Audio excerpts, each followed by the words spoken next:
Facilities that make this program possible are provided by the City of Highland Park. Programs are produced independently by members of the community. The City of Highland Park is not affiliated with the following program or the producers of public access programming and is not responsible for the content. The following program does not reflect the opinions of the City of Highland Park.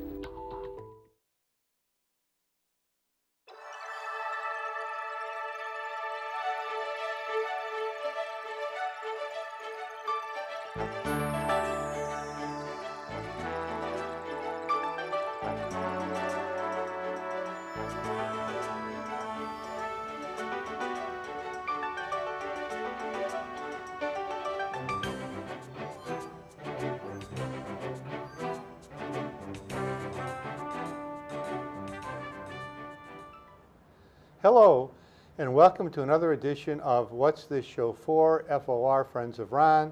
I'm your host, Ron Levitsky. When I was a teacher, frequently I would have students looking on their laptops at things they weren't supposed to look at while I was talking to them, even texting in class, and obviously wouldn't be surprised to learn their grades suffered. Well, as bad enough as that is, it's much better than losing your life, which could also happen from being distracted when you're doing something important. In this case, distracted driving. A few months ago, I had the opportunity at the Deerfield Rotary to hear a young man speak about distracted driving from a very personal standpoint. And I was so moved and so impressed that I asked him to come on my show. And fortunately, here he is today, Ben Pohl. Ben, welcome, and thanks for coming on the show. Thanks, Ron. Let's start off. What I normally do is ask guests just to tell a little bit of something about themselves, their background, where they grew up, education, family. So tell us a little about yourself. Ron, where do I start? I mean, I grew up in Iowa. German parents, very strict. I was a typical kid, 17, in high school, young and dumb. We think we're invincible when we're 17. Nothing can ever happen to us. Well, I learned different. So you had kind of what we would consider a normal upbringing up until Totally. The end of high school. Very, very small town, close-knit. Everyone knows everyone else. I think the population was 3,000 Really? in our small little town, and it was really good, very rural. It was good, great memories. Were you a farmer? No, but everyone else was. We actually lived in town, but a lot of my friends were all farmers, and so.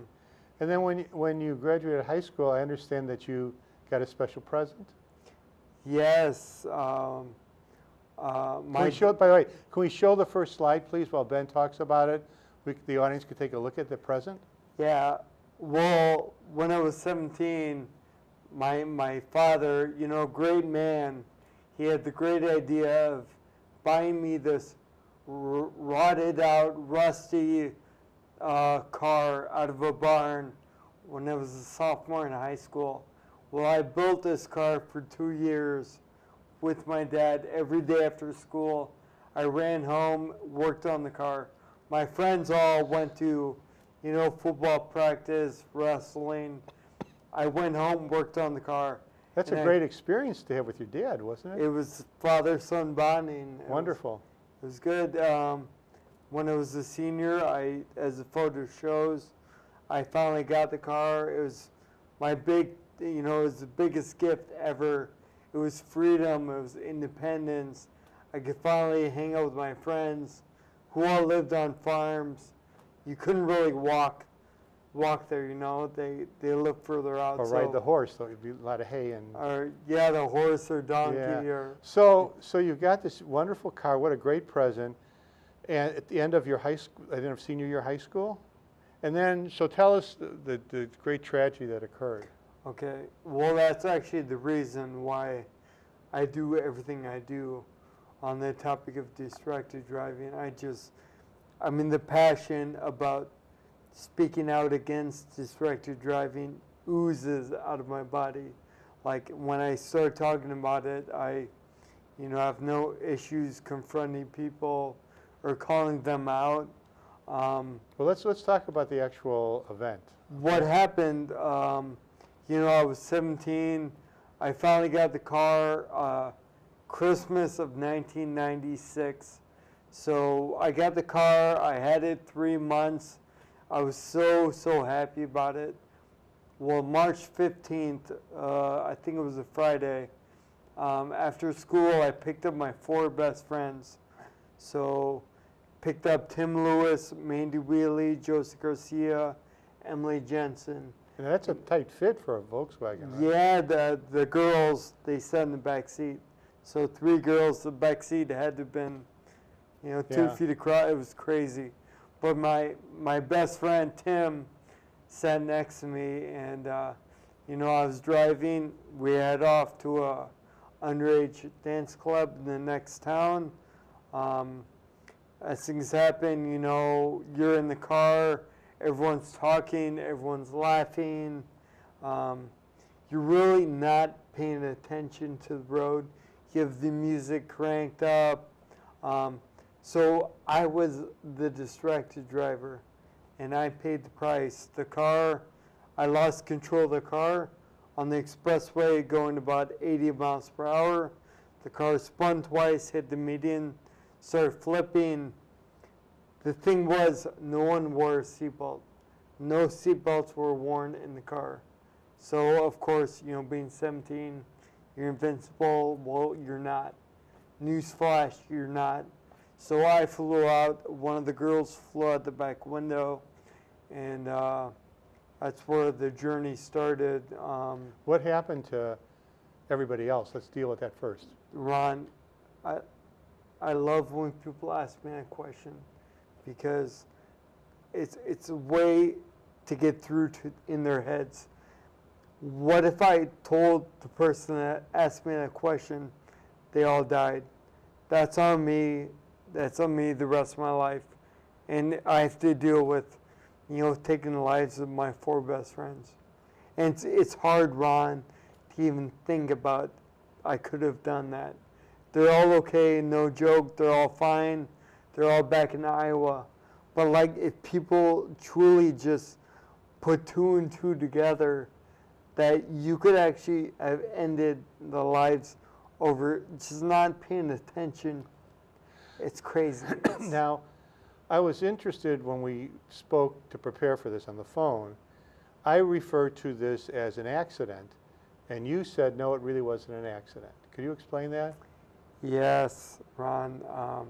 I thought about it a lot, you know, a car crash versus a car accident.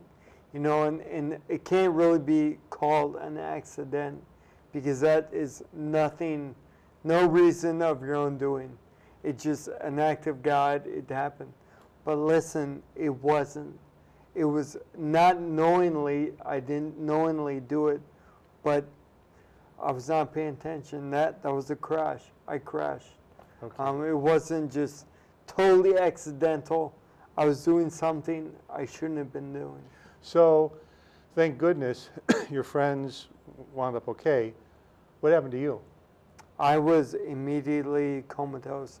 I flew out of the car, comatose, lying in the median of the interstate. No one stopped for 15 minutes. And there's no cell phone. No, that was 97, the good old days. No one stopped. It was crazy, Ron. It was 9 p.m. at night. My car's in the middle of the highway, you know, 2 lanes each way. The grassy median, Yeah. Upside down, running full bore. It was dark. It was 9:30 at night. No one stopped. You know, it's that psychological theory that people think, oh, the next person will stop. That the next 15 minutes, my friend Tim, he found me, you know, about 50 feet from the car. And I'm telling you, he's a very manly man. You know, state wrestler, but he's still, you know, when we talk about that, I think it messed him up. But you did get help, obviously. Yeah, a nurse from a local high school stopped, gave me CPR. You know, I had a collapsed lung, just covered in blood, and then called the ambulance. I think a truck driver did. Okay. And was taken to the nearest hospital. Okay, and let's take a look at see the effect first on the car to get the extent of the car crash, and then we'll see what happened to Ben. So we got a couple pictures of the car. All right, next one, please. And one more. So that was it for the car. And you could see where people would have been thrown out.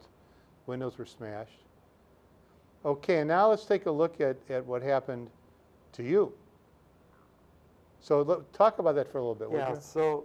so I was in the Army. Between junior and senior year, I'd gone to the U.S. Army. So I thought I was a manly man. Came back, no one made fun of me. I was just pure muscle. You think you're a man, right? Well, poop in a diaper when you're 18 for 4 months, and then see how manly you think you are. I ate through a tube. I was fed through a tube for 4 months. I mean, I had all these experiences. I couldn't even stand. I had to get showered.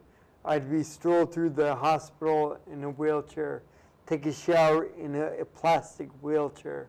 I mean, until something like this so horrible happens, it's sad to say that people really can't connect, one thing to another. And Let's take a look I at learned. the next slide, which again, it's amazing you survived. I guess having been in the Army or being in good shape must have helped you tremendously. yeah, they said being in great shape helped. But I had tubes, I had lung tubes, so I was on the ventilator for a while. I mean, I broke so many bones in my body. I said you were comatose. How long? I mean, did you? A month. A month. So you're comatose in football, you get knocked unconscious, 1 to 3 seconds.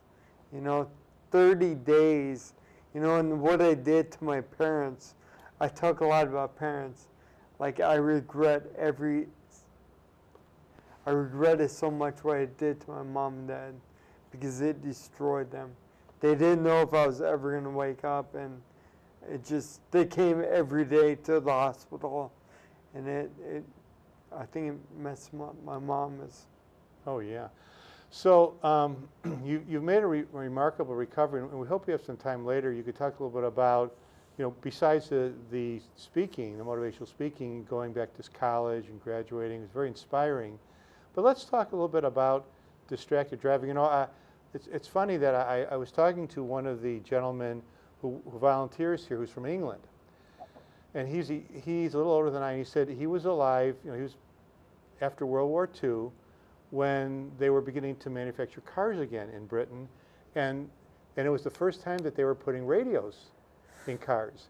And he said there was a spirited public debate as to whether or not it was a good idea to put radios in cars because people would be distracted. Like, see, go back to 1945, and exactly what you're saying, something as what we think as innocuous as a radio could also be dangerous. Yeah, Ron, to speak on that topic, when I go around and I speak at schools, Rotary clubs, Lions clubs, I'm not there to be anyone's father. I'm not telling people to never listen to the radio, never drive around with anyone else in your car, don't drive your pets around, never use any technology in your car. All I'm saying is be smart. The cell phone is the primary contributor to distracted driving crashes. The cell phone is so easy to just put in the glove box. Let's go back and answer. okay. So, how do we define distracted driving? I mean, is it actually anything that takes your eyes away from the road? Ron, shoot, that's exactly what it is. Anything that distracts you, they're involuntary distractors. Like hail, the red Ferrari next to you, the big mansion. Highland Park has a lot of mansions. Those are all, you can't really help. They're going to be there. But voluntary distractors are distractions you can control. The cell phone, the navigator, the pet in the back seat, you can control those distractors. And that's all I talk about. And when I think of distracted driving, I think about cell phone use, texting. I don't think about the radio, but I mean, there's all these podcasts now that really entice you to listen, and I guess that's a very dangerous thing when you think about it. I think about that too, Ron. There's actually the thing a lot of people have questions about is they ask me, can I listen to the radio? Is that safe? And I tell them straight up, it's way, way safer than having a conversation. Why, you ask? Because that's a one-way feed. So your brain is just taking in information. But where the brain really gets messed up and confused is when it has to do a complex activity like driving and respond to a constant, someone who's asking questions. So, I mean, all these things put together. The radio, you're just listening. You're not really giving feedback back to the radio. So that is actually not really. So the same would be true for, say, an audiobook? Audiobook, Ron, you like audiobooks, go for it. You know, but it's that one-way, two-way, you know, communication. That's where the danger lies. That's why the Bluetooth, I mean, I had that conversation with the gentleman in the other room about Bluetooth, multitasking. You know, yes, Bluetooth hands-free is legal in the state of Illinois. It's legal to do it in your car. Is it wise? Absolutely not. It's not wise to do. Why, you ask, is because the brain, it's not efficient enough. We're not robots. We can't do two activities at once. The best example for this I always bring up is when you're at home, you're reading your favorite book, the phone rings, you pick up the phone, you start talking. Do you actually keep reading the book while you're talking on the phone? Ron? I sometimes do. Ron, you got to be honest, Ron. You're a mentally intelligent man. Really? Really? That's right. I have you on my show. I've heard good things about you. No, it's just certainly true that you linger, or you're doing something on the computer, you pick up the phone and you still want to finish that email text you're doing. Yeah, but then what happens to the conversation? Right. You don't really converse with the other person. It's just all these simultaneous stimuli. The mind can't do it. So I ask people, why is it okay to be on Bluetooth and drive? Is driving not an important activity? Is it not complex? You know, it's not like you're stapling with one hand and shuffling papers in the other. It's not like two basic activities. And of course, what you're saying kind of goes against what we kind of push in society, that multitasking is good. You get more things done. And yet, as you're saying, it can be very inefficient and, of course, dangerous. Ron, believe it or not, we're not robots. I mean, we're human beings. Our brains are awesome organs, but there's some things we just can't do. Okay, so let's talk a little bit about what you do so much in terms of helping others. That's motivational speaking. Take me through a typical presentation you would give to kids. Let's start with the kids, because that's so important. And I was very impressed when you were telling me about the way you start out often when you talk to students at a high school. So tell me a little bit about how you'd run through an outline of what you'd say to the kids. Well, first of all, when I started off presenting, always at every presentation at a high school, I have to slide up, how do I get through to you kids? You know, I'm wondering. You know, I carry a baseball bat. I got the prop, the baseball bat. And I asked the kids, you know, you're 17, you think you know it all. You know, how do I get through to you? Do you want me to show you photos of blood, just photos that would scare you? And a lot of the kids say, no, no, no. I say, do I need to pay you to pay attention and do all these things? Because I'll give you all the money in my wallet, but I'm telling you now, there's not a lot in there. You know, all I say do you need me to beat it into you with this baseball bat? Because although I'll get in trouble, I'll do it if it helps you. You know, and kids just, you know, so talking to that kind of audience is different. But then I go, you know, I try and, you know, give them comparisons when I was in high school. You know, I was just like them. You know, I sat in the room, people came to our high school, nurses came, talked about drunk driving, seatbelt use. You know, I was the kid in the back of the class who had his head down, didn't really pay attention. I paid the price. And then I go into the car crash, what is distracted driving, and then I go into the effects of what my life is now. You know, all these kids think, oh, you know, what's 1 year of your life in the grand scheme of things? Listen, kids, I'm living with it the remainder of my life. So I'm 38 now. You know, it happened when I was 17. Like, it's gonna happen. I have issues walking, can't play any sports. When I speak, I have an MBA, right? Graduated top of my class at NIU. You know, the way I speak is still puts a lot of people off. You know, they think I'm not as intelligent as I really am. They think I'm drunk. They think I'm on drugs. They think I've had a really rough night the night before. So these are all things I deal with. You know, and Ron, I can say this, right? I'm single. You know, just the dating aspects of trying to meet someone, you know, and then have these drawbacks, it makes things 100 times worse, more difficult. And how do the kids, these are high school kids mostly? Yep. How do drivers, the kids react to you, to your presentation? I tell you what, Ron, I'm German. I have no kids, so I'm pretty hard on them. You know, if I see any kid with his head down, you know, I call them out immediately. I used to be in the Army. We'd sleep. They'd make us sit against the wall the remainder of the time. So, you know, I'm hard, but Ron, believe it or not, kids want that. They need discipline. It shows them that you care. So it's to me, listening to you, it's very powerful. Your message is very powerful, but as you say, kids think they live forever. So what sense do you get from kids in general about your message?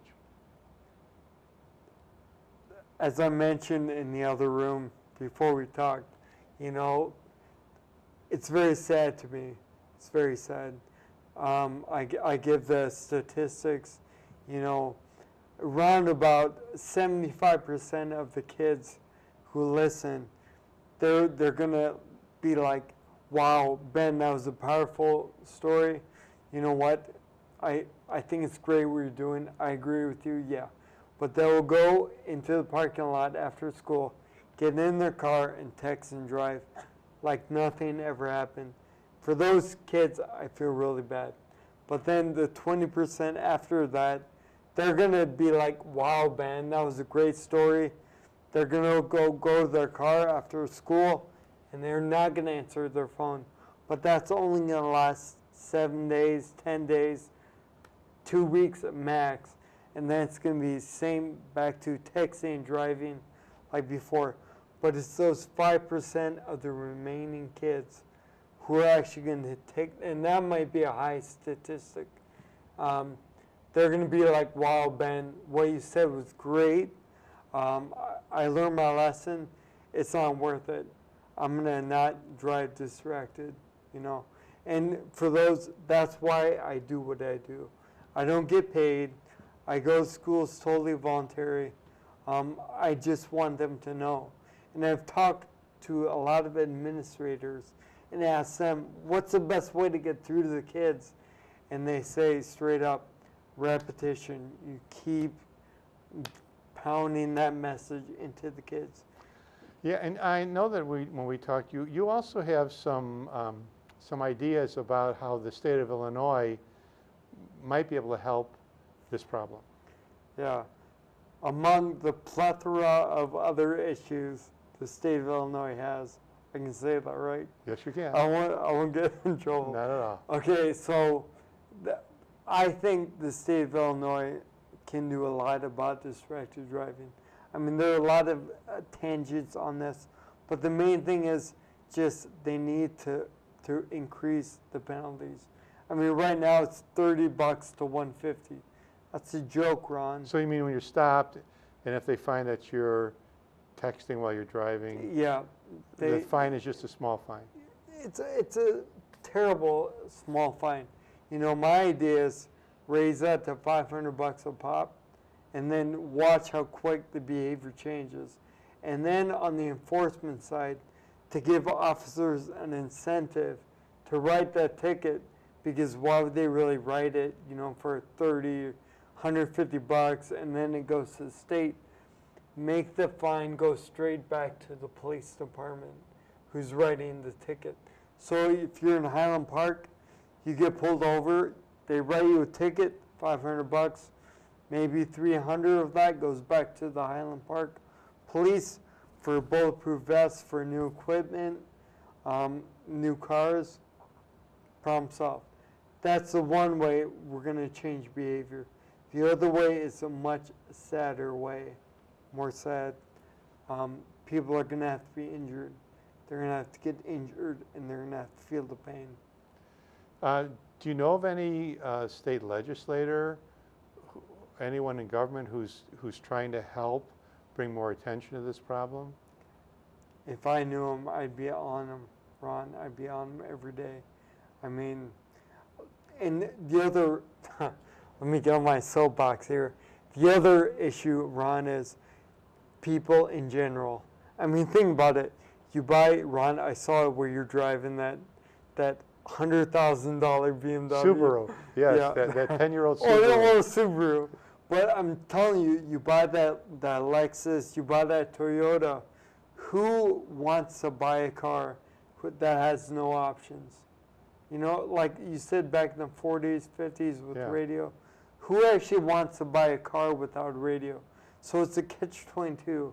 You really have to understand the distractions will kill you or destroy your life. It'd be interesting, like with cigarettes, if car dealers had to say, you know, all of these options could endanger your life. That would be interesting, wouldn't it? Another idea is insurance companies. They raise your rate of insurance, you know, your premiums, if you have a lot of distractors in the vehicle. Because people that have BMWs, they have all these, it's like a jet fighter cockpit. Yeah. You sit in there, the car almost drives for you, you know. Like they should pay more insurance. You know, there's more things to distract the driver, and that'd be a really good idea. Well, it sounds wonderful. And we only have about a minute or two, but just to give a little personal happy ending, as you mentioned, you did go back to college. Not only that, but you went beyond your bachelor's and got a master's, right? Yes. You're And very impressed. I am impressed with you. An MBA? MBA. MBA. Okay, so, and that was tough, right? Going back to college must have been very It hard. was tough. I worked my behind off. I did great. It was actually an MPA, so Master of Public Administration. If I say MBA, people Yeah. understand it. But I did it 7 years. I did consulting. I did director of marketing.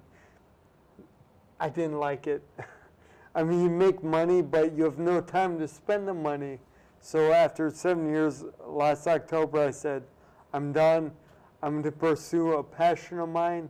So now I'm at the community college, and I'm getting a certificate in automotive mechanics. Going back to you and your dad. So yeah, so I'm going full circle. Now I'm going to be a mechanic, open my shop so all the Highland Park residents with Mercedes And you can disconnect their radios and everything else. amen. Well, amen. Ben Pohl, thank you so much for being on our show. I know the audience, you must have enjoyed it as much as I did. Hope you come and see us next time on our TV show. Thanks for watching What's This Show For? FOR Friends of Ron. Thanks to Ben. Thank you. Really a pleasure.